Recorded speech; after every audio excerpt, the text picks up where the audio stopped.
Hello and welcome to Infinite Gaming. I'm the comments, of course, Justin, and another week, another video. So, this one is going to be about Marathon. No, I was not paid. We're too small to have anyone pay us, sadly. Yet. Um, yet. If you subscribe, that might change it, and never mind, I might get paid. Help your local, help your local sad YouTuber. Hope you're jingling my cup in front of you. But anyways, jokes aside, so I decided I would eventually try it though. I mean, we've covered Marathon on and off on this channel, especially coming up, and with all the stuff related to Bungie and how they're treating Destiny, da da da da da. I figured if I'm gonna pass judgment on it in one way or another, hey, I might as well play it. I played an extraction shooter before. I believe it was called Hawk on Xbox. It was meh. It was okay. As far as I know, it didn't really take off, but it was fine. And of course, there's a whole cornucopia of things that you might classify as an extraction shooter. Deep Rock Galactic, I think, counts. People sometimes lump in Helldivers for some reason. I personally don't agree with that one myself, but I mean, teach there them. there's the extraction element in Helldivers, but let's be honest here, Helldivers is more of like an objective-based game, like completely objectives. Yeah, it's more of an objective-based game, so I wouldn't really lump it in with the extraction genre. It has elements of it, but I mean that's actually a great comparison. Like I could talk about Sea of Thieves, right? It has an extraction element too, but I wouldn't call it an extraction game, right? But that's neither here nor there. We'll get more into that later. Suffice to say, I did play the server slam, and I'm going to give you my opinions. Now, how am I going to do this? Some good, some bad. I do have things I want to critique. One of them actually was commented on by Bungie themselves, not in a way that I think that they think it's the boast that they believe it is. Again, more on that later. But I'll start with some good, some bad, and kind of balance it out with good, bad, or at the very least try to have good at the beginning, bad in the middle, and then good at the very end, or just bad at the very end. We'll see how it goes. Anyways, so the good. I actually had a lot more fun than I thought I would. I personally don't really do extraction shooters. I have not played, for example, Arc Raiders. I have not played Tarkov. Those are the big ones, or Tarkov at least was the big one. Not sure if it still is. Heard that Arc Raiders is kind of having a dry period right now, but it's still considered the big extraction shooter, right? I have not played any of those. But like I said, I have played Hawk, so I kind of know what I'm going into when I kind of go in there. And obviously, Marathon is a much more hardcore extraction shooter than Arc Raiders. When you die, you'll lose everything, which might also be the case in Arc Raiders, but one thing I do know apparently is the case in Arc Raiders is that there's a bit more of a casual element to it, right? Like, there are cases, for example, of cooperation when it comes to teams going out and extracting things, right? Versus in Marathon, it very heavily emphasizes shoot on sight. Shoot the PvE, shoot the PvP. If it's not you, shoot it, effectively. Or if it's not your team, shoot it. So it's much more hardcore in that aspect than, say, Arc Raiders, which is interesting. And this is kind of where I have to go into the overall. Actually, no, I'll save my overall thoughts of Marathon going out of it. But you know what? I didn't mind it, actually, like I said.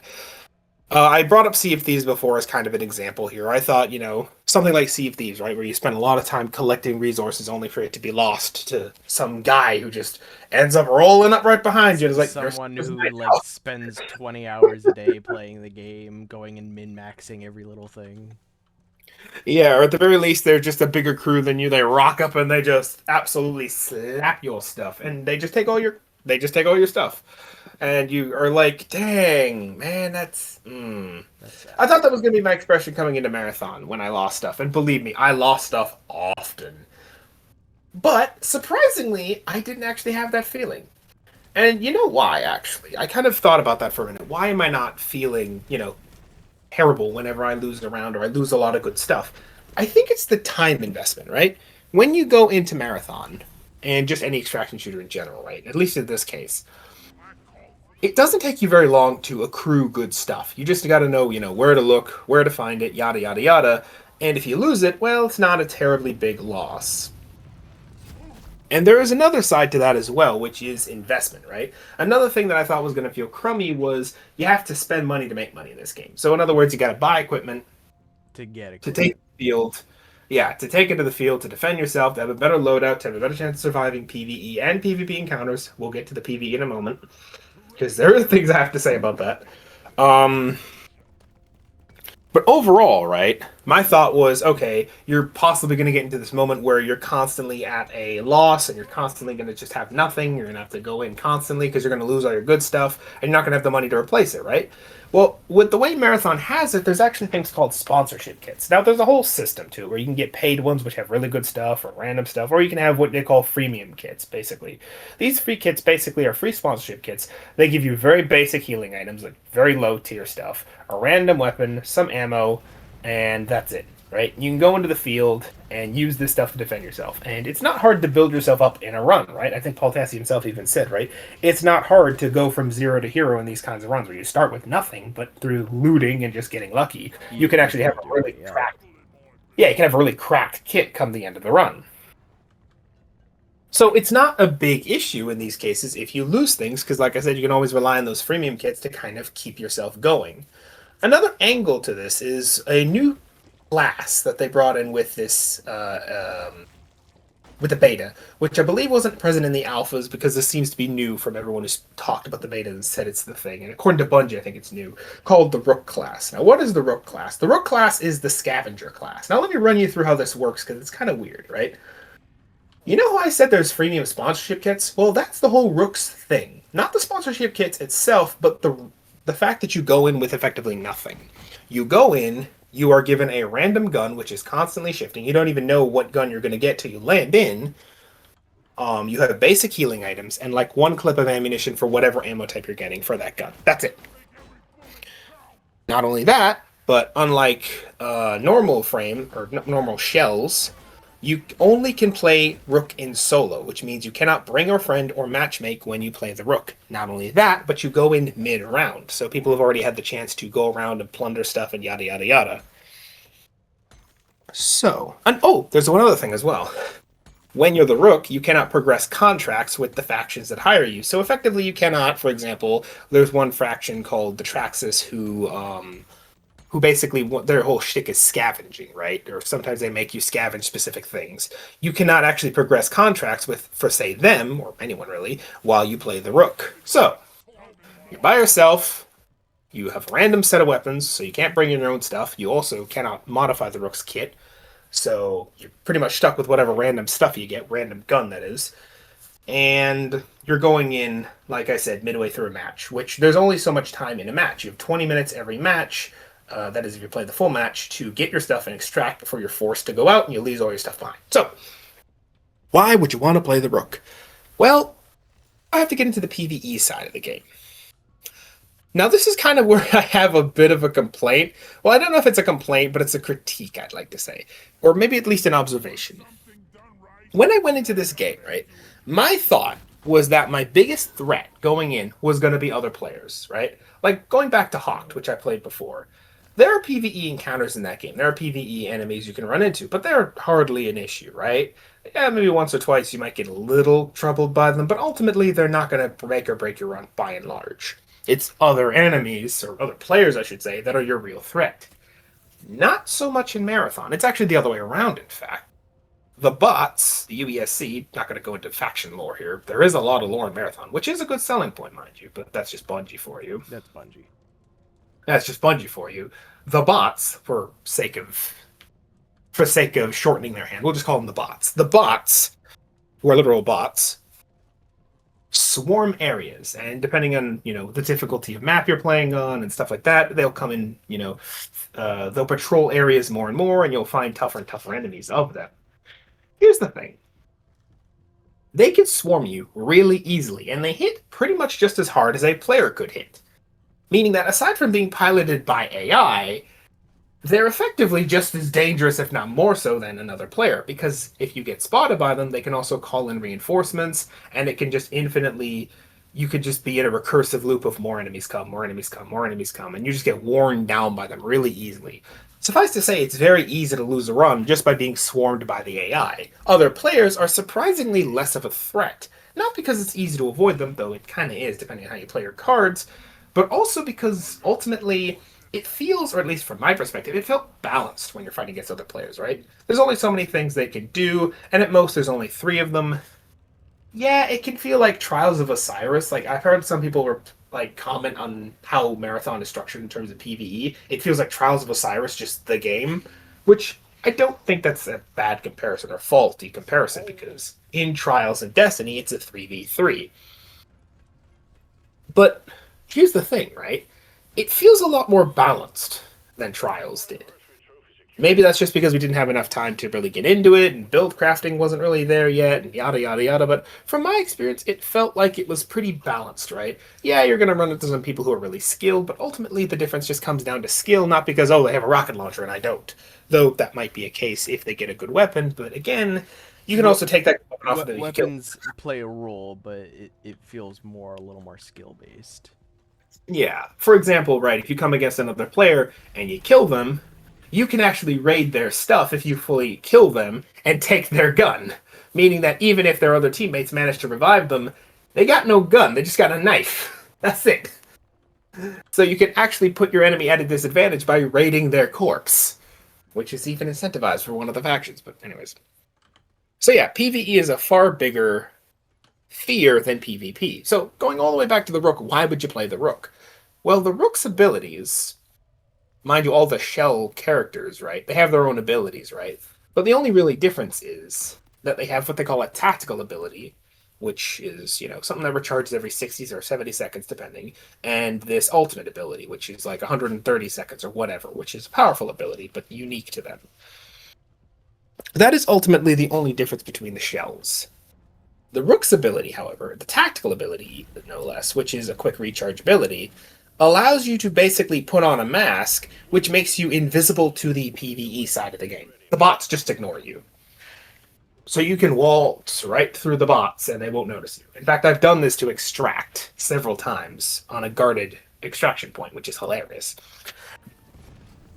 But effectively, this means that you can effectively, if you play your cards right, sneak around the game without the AI noticing you, because again, when you get into a fight with AI, other players can hear the gunshot, so they know where you are. You can effectively hide in the shadows and basically comb over any place that's already been raided or places the players haven't gotten to yet, and just sneak through the AI so they don't notice you, which means other players don't notice you, because nobody knows where anyone else is on the map aside from you and your team. You are and your team, and that's it. So it's not bad, right? And so it fits the role of a scavenger class. So anyways, that's kind of the good stuff marathon. I talked for like 12 minutes about the good stuff marathon. What are the complaints, right? My complaints. Loot is weird. I've heard this one a lot, and I very much agree with it, and that is that there's not enough loot in the game. Or at the very least, loot doesn't feel like it spawns very often. Like, it's an extraction shooter, right? But loot feels weird. Like, how do I describe this, right? It's not so much that you all over the place in a way. No, that feels too broad. It feels like there's just not enough of it. Like, it feels like there should be way more than there is.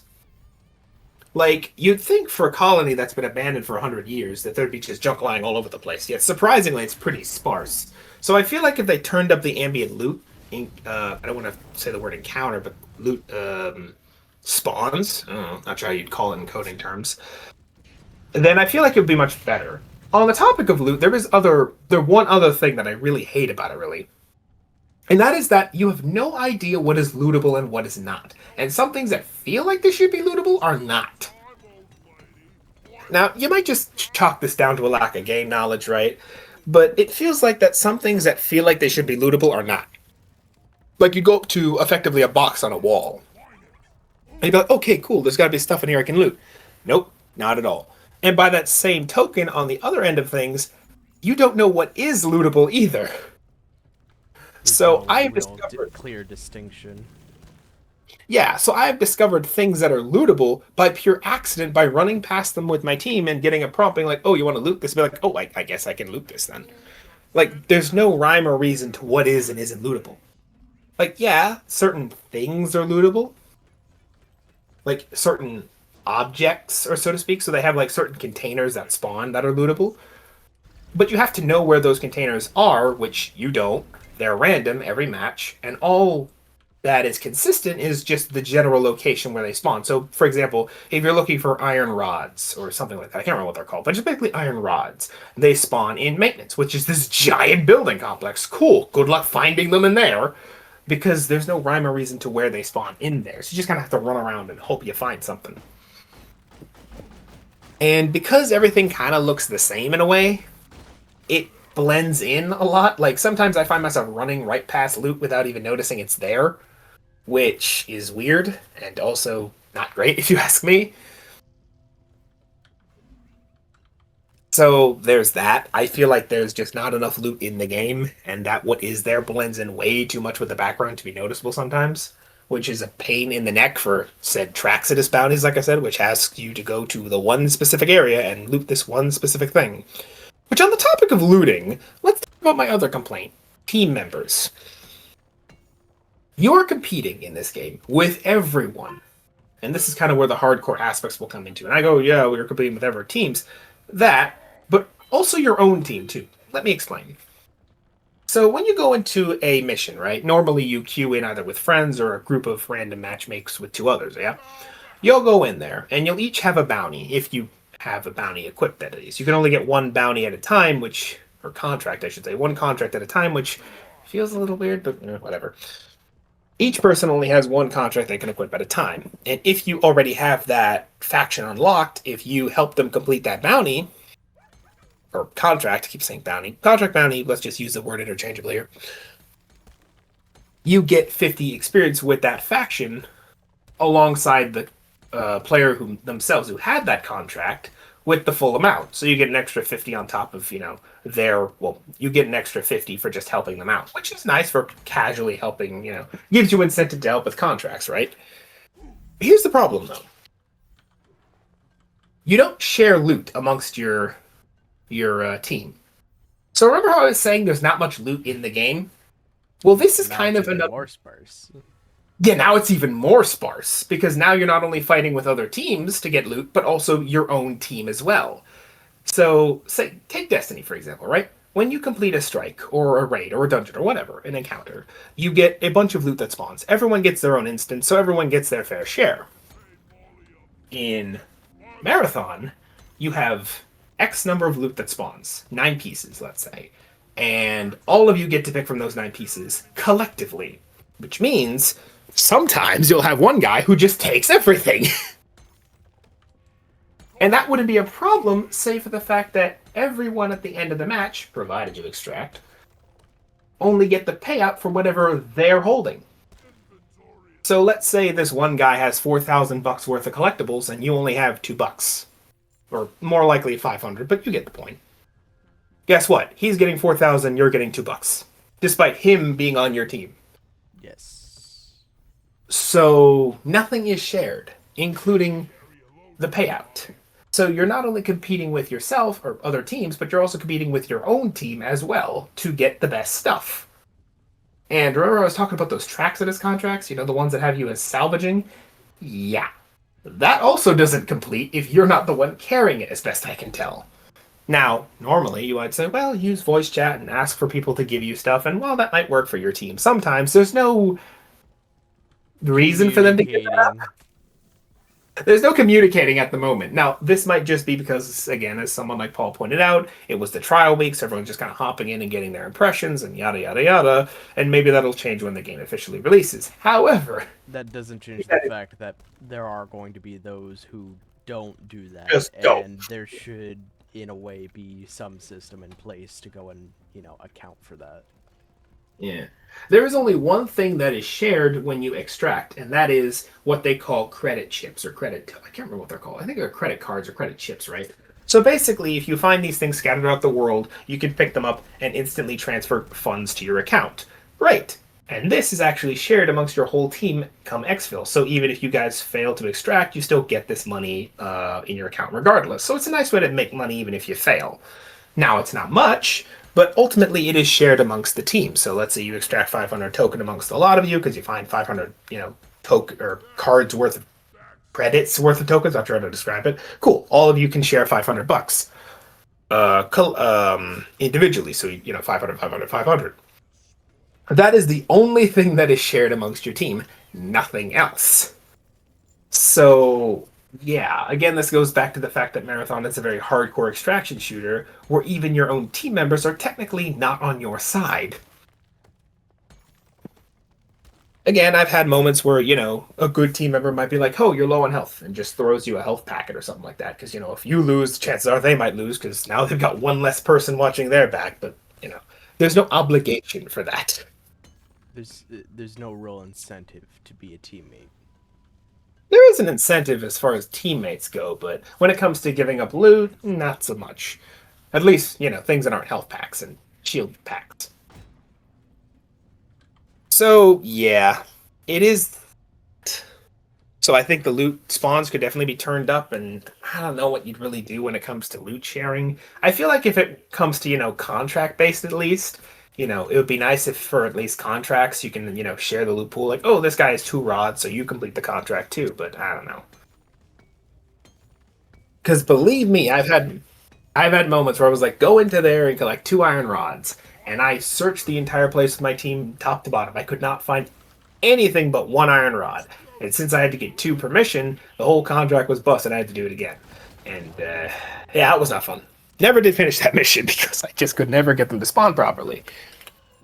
So, there you go.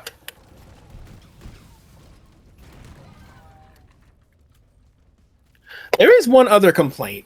I personally didn't think this too problematic, but I definitely see where some people are coming from. And there's actually a weird response to Bungie on this one, which is, what about the UI? Now, some people call the UI chaotic, generic, a pain to look at. Depending on who you ask, you'll get a different answer. The ultimate consensus just seems to be the UI not good. And I personally didn't mind it all too much, but I could definitely see where that comes from, right? There's so much stuff going on across the screen that a lot of people like, it's hard to see the UI. Yeah, too much noise for you to pay attention to a very generic UI or a very chaotic UI or whatever. Basically, the UI just doesn't really work. And Bungie, in their infinite wisdom, decided to respond to that and basically say, JK, your problem. I'm not even kidding you.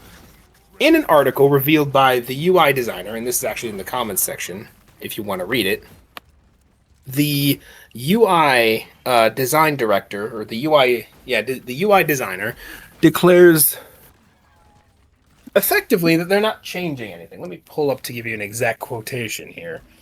I gotta scroll through my stuff. Basically, they said they're listening, but the weird UI is on purpose, so don't expect that to change. So the one big thing,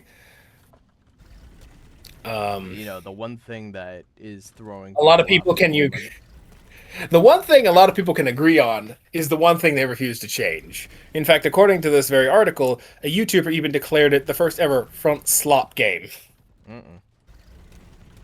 Because of just how much, I guess, terrible the UI was. And they responded on X saying, keep the thing coming. But apparently the UI designer declared himself a front slot merchant. So he's taking the insult and running with it effectively. So yeah, if your problem is the UI, I guess don't expect that to change because they say that's on purpose. I don't know. It's a little weird, and I don't think that's the flex they think it is when the one thing everyone can agree on, or at least most people can agree on when it comes to a critique of the game, is UI bad, and the design director, or at least the UI designer, comes out and his first response is, yeah, that's on purpose? And that doesn't make I don't know. Yeah, I don't know if coming out and saying a bad UI is intentional is the flex you think it is, or at least the thing everyone is agreeing on as a bad UI for the most part is a flex. But, you do you, I guess. If I may speak candidly here, in my personal opinion, PR has never been Bungie's strong suit. So, would certainly track. Good perception and good understanding of optics with PR never really been their strong suit as far as I can tell. And that's coming from a guy who's covered them for like at least a decade at this point. And as far as YouTube is, or at least been following them for a decade, as far as YouTube is concerned, it's like, what, 5, 6 years have we been doing this? Goodness gracious. So half a decade on YouTube at least, and longer on the personal note. So yeah, not something they've been great at. But anyways, so ultimately, good God, we're coming to 24 minutes here. I'm gonna wrap this up real quick then. What were my overall opinions then? Has this changed my overall impression of Marathon? Will I pre-order it? Will I play it? Maybe. Maybe. I definitely went in, like I said, expecting to have less fun than I did, which also seems to be the general consensus around Marathon. It's definitely fun to play. A lot of interesting story there, but as we covered in the beginning, it's kind of Bungie's whole thing, so I'd be deeply disappointed if that was not there. Will I pre-order it? Likely not. We're only 3 days out from release, honestly, and I still want to see how it does when it's officially released. And here's another side topic I want to get into. Not too much of a tangent, but just to clarify here. A lot of people were tracking the Steam chart numbers when this game was on open slam period, just to kind of see how it would do. Because remember, all the launches or attempts at trialing this game in the past have all been closed door launches, right? People like streamers and journalists and people who have a, horse in the race of saying it's good, bad, or whatnot, right? Or at the very least, people who are inclined to like the game. But this is the first time they've ever released it to the public on an open perception. So people were kind of seeing how people, at least the general populace, took to the game. Was the numbers consistent as far as concurrent players go? And suffice to say, the numbers were really good the first day. We'll try it. Fell off the second day, and they kind of petered off a bit as time went on. And there's only and as far as I know, according to Paul Tassi, was keeping the numbers tracked pretty consecutively. He himself said that they were only losing 10 grand a day as far as players were going, which is not bad as far as loss of concurrent players go. But again, this is the Server Slam open weekend, and this is not a free-to-play game. This is not like Destiny is now, where you can just join for free. This is a game with an at least $49 to $50 or $60 price tag attached to it, depending on what region you're in. So we will see if that affects people actually playing. Yeah, right. Great, the numbers are really good in the free-to-play weekend, so the game itself has bones that people like. But will they be willing to drop 40 buckaroos on the game once it comes out, right? That will be the deciding factor, right? A good game is a good game, but as some people said when it comes to Marathon, it's a decent game, but there are better games in this genre for the same price tag. So will people be inclined to drop money on it and actually play it now that there's actually a price tag requirement to play? We will see. So I'm kind of waiting to see where that goes and to see if I'll actually pre-order or if I'll play it and buy it after that goes on. We'll see. I'll probably play it on Steam because my PS is officially running out of space. Between Warframe, Genshin, and a bunch of stuff, I just don't have the space anymore to put another massive game on there. So yeah, at least of the consistent multiplayer type. So yeah, we'll see. But that's kind of my opinions. Anyways, I'll wrap this up because it is getting very, very long. And I hope you all enjoyed. Don't worry, the video talking about Bungie and everything like that on a Grand Point still coming later this week. This is just going to be the first of a double feature week.